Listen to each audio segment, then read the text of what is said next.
Good morning, class. Here we have a part 2 of chapter 2, Polity, Constitution and Design.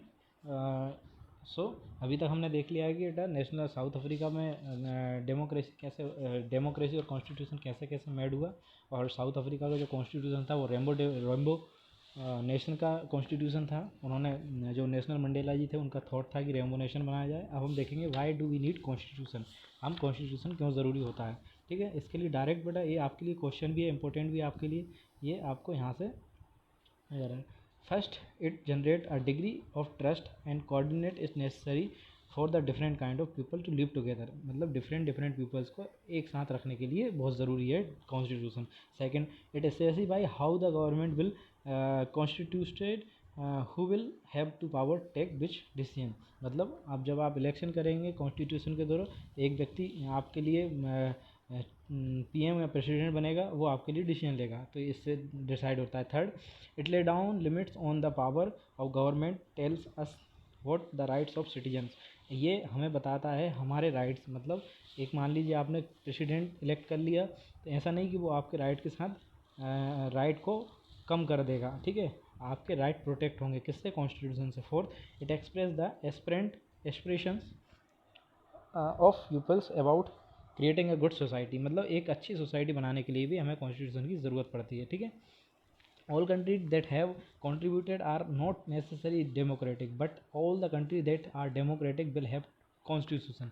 ज़रूरी नहीं है कि सभी को डेमोक्रेटिक हों, लेकिन जो डेमोक्रेटिक कंट्रियाँ हैं, बड़ा अच्छा स्टेटमेंट है, जो डेमोक्रेटिक कंट्रियाँ हैं उनको ज़रूरी है कि वो उनके पास कॉन्स्टिट्यूशन हो। After the bar of independence against the great Britain, America give them self constitution.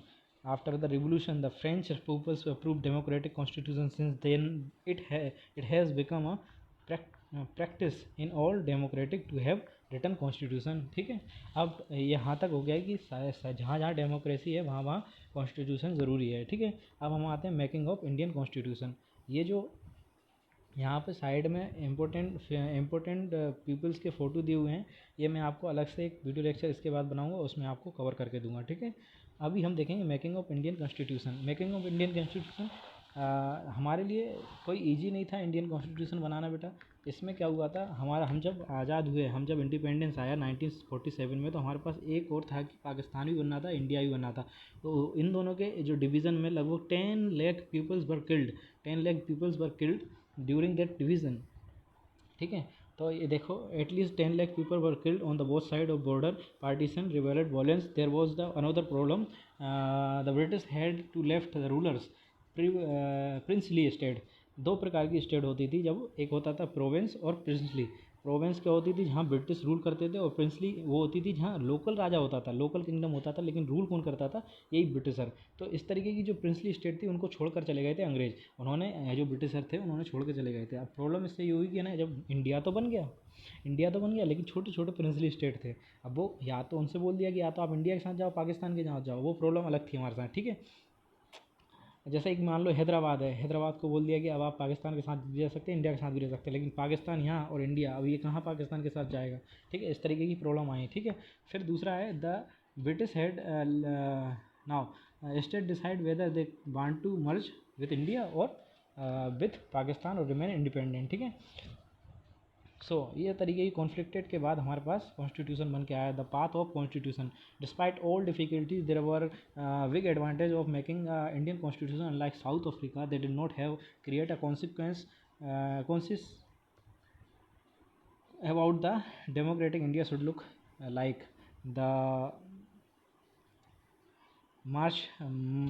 सो यहाँ पे आप देखें तो एक हमारे पास आता है नाम मोतीलाल नेहरू, मोतीलाल जवाहरलाल नेहरू के फादर का नाम है बेटा। इन्होंने 1928 में एक ड्राफ्ट तैयार कर दिया था। ड्राफ्ट का मतलब क्या होता है, जैसे मैं अब नोट्स बनाता हूँ तो आप लोग है ना रफ बुक में लिखते हो ना, तो इस टाइप का रफ बुक में उन्होंने सारे रूल्स रेगुलेशन लिख दिए थे, उसको बाद में एडिट करना रह गया था। ठीक है, as far back in 1920 Motilal Nehru and 8 other Congress leaders draft a constitution in for India in 1931.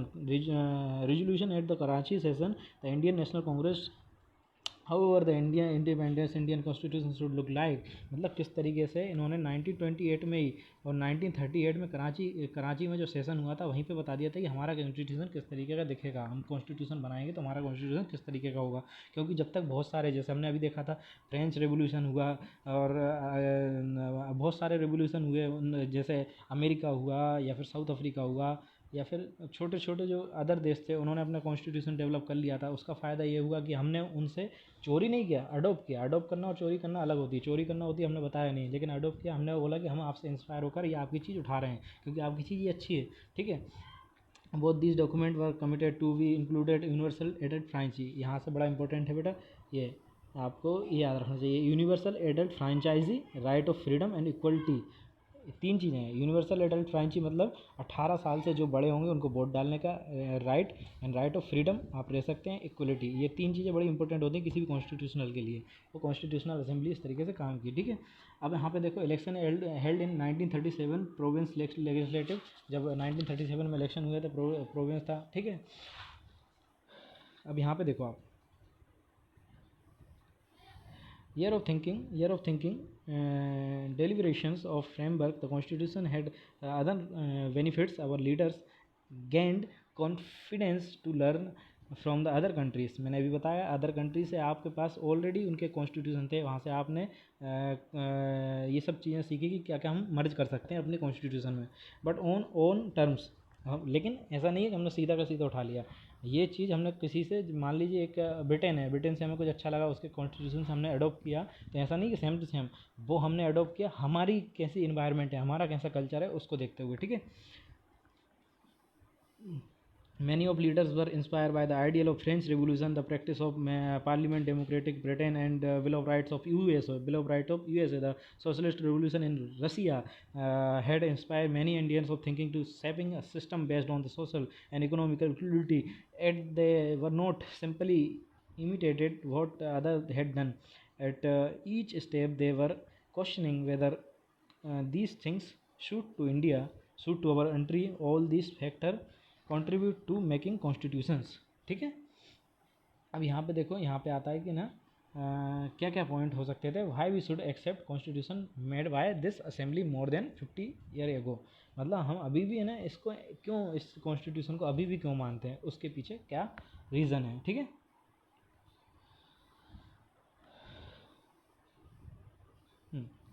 तो why we should accept over the 50 years, मतलब आपको इतने समय हो गया लेकिन अभी भी इसको 6 डिके हो गए हैं, आपको 60 साल, मतलब इसमें 6 डिके लिखा हुआ है, 7 डिके हो गए हैं, ठीक है। अब देखते हैं इसको क्या कारण है उसके, ठीक है, क्यों हम अभी तक उसको मानते चले आ रहे हैं। बिकॉज क्या बेटा, because the basic rule were not acceptable all major social group of political parties in some other countries the constitution exists as the same as a mere pieces of paper, no one actually follow it. The experience of our constitution is different over the last half of century. Several people have questioning some provision of constitution, but no larger social group or parties has ever questioned the legitimacy of the constitution itself. These are the unusual achievement of any constitutional, ठीक है।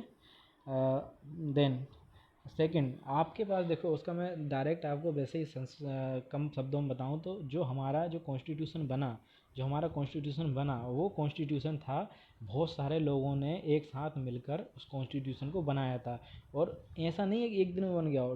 हमारे पास लगभग 3 year के approximate time लगा था, 3 year का उस constitution को जमने के लिए। अगर आप चाहते हैं कि आप पढ़ना चाहते हैं किस किस लोगों ने क्या क्या विचार रखे थे, तो सारे रिकॉर्ड किए गए हैं अभी भी, और उन्होंने वो प्रोविज़न क्यों रखा है कॉन्स्टिट्यूशन में, ये एक्ट क्यों बनाया गया, उसके ऊपर भी बहुत बहस हुई है। इसलिए ना उस चीज़ को हटाना थोड़ा कठिन हो जाता है, क्योंकि वो बहुत सारे एनालिसिस के बाद आया है। Second, the reason of expecting constitution is that constitution assembly representative of India, मतलब ऐसा नहीं है किसी एक व्यक्ति ने जाके बना दिया हो, वहाँ रिप्रेजेंटेटिव इंडिया थे, बहुत सारे लोग थे ऐसे जो रिप्रेजेंट कर रहे थे आपको, और आपको उन्होंने फिर जाके वो बनाया गया था। From the different language of group, ऐसा नहीं है कि है ना एक हमारे पास जैसे हमारा इंडिया बहुत बड़ा है तो from the different languages group caste class religion and occupation सारे लोग आके एक जगह बैठे और उन्होंने जाके फिर कॉन्स्टिट्यूशन को बनाया। इसमें बेटा राजेंद्र प्रसाद हमारे कौन थे, राजेंद्र प्रसाद कौन थे, हमारे उस समय के प्रेसिडेंट थे उस पूरी असेंबली के।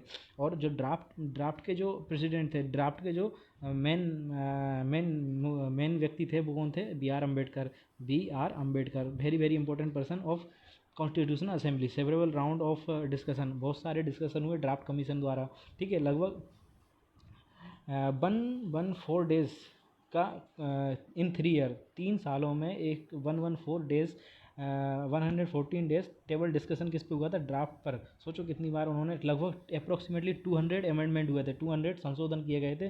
सोचो कितना ज़्यादा उन्होंने एक एक चीज़ का ख्याल रखा हुआ, ठीक है ना। These are the debated provided rational behind every provision the constitution, these are use for interpreting the meaning of constitution, ठीक है ना। इतने सारी जब डिस्कशन के बाद कॉन्स्टिट्यूशन बन के आएगा तो कैसे ईजी में आप उसको नेगलेक्ट कर देंगे, ठीक।